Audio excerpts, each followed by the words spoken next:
We're going to be talking about the concept of energy, and when I ask you guys to actually explain to me what energy is, it's really hard to actually put a definition in place that fits everything. That's because energy isn't just a simple concept.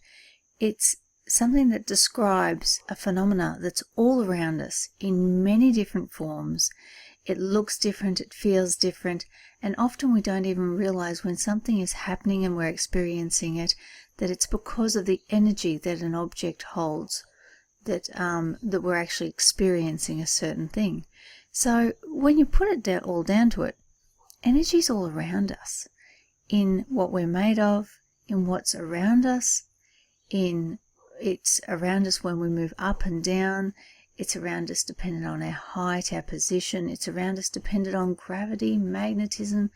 Energy is all around us. And we're going to go through quite a few of the different types of energy, where we find it, what happens to it, why can't we see it all the time, and how we actually draw pictures that help us to really conceptualize energy.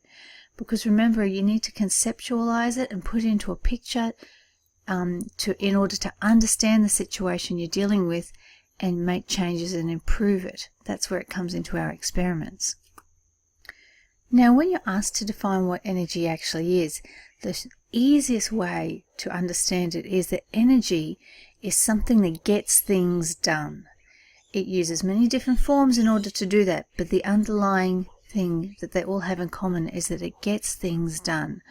Whether it's something changing shape or moving, or something burning up and releasing heat and light, all of these things are changes happening because of the energy that is involved inside them. Now, if you had to pinpoint energy around you at any point in time, there's a variety of different types of energy in and around you at any given moment.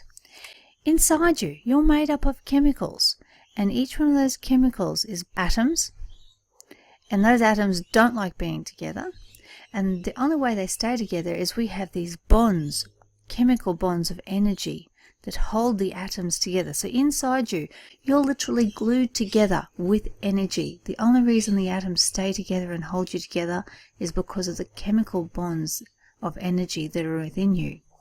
There's other types of energy. We have heat that our body is constantly producing. That is a type of energy. Everything that you see around you, the only reason you see anything is because light energy is bouncing off the surfaces and hitting your eye in different colors and wavelengths to tell you what's around you. You have gravitational potential energy. Now, this is an interesting one we're going to talk about. This is the energy dependent on your position. If you're up high and have the potential to fall, you will. And that energy is then transferred into a movement energy, which then, as you know, you speed up as you fall down. We have energy everywhere around us. It actually is in everything that we see, hear, feel. It is all of the different things that we perceive around us, and that's actually hard for us to understand. But as you look into it, you're going to realize that there's an awful lot of things about energy you didn't know up until now. Now, if we had to break energy into types, there's actually two basic types. Energy that hasn't got anything done yet but has the potential to, and energy that is actually causing a change at this moment in time. The first one is stored energy. Now, stored energy is what we call energy having the potential to do something, so we call it potential energy. Now, this means that because of an object's position or the atoms that are inside it or the way that those atoms have magnetic fields around them, all of those things have the potential to do something if you put them in the right position, but they haven't done anything yet. Now, that energy quickly gets transformed into an energy doing something, so it's making a change. And once it starts making a change, we call that energy in action, and we call this kinetic energy. So kinetic energy is what we actually see happening around us, and this is the easier one for us to understand because we actually see it happening. Whereas the potential one, we have to use our imagination. Is there a potential to do something there that I haven't seen yet, but I know it's going to happen under the right circumstances? Kinetic energy breaks things. We see kinetic energy in action when objects either vibrate, they are moving, or when they're spinning around.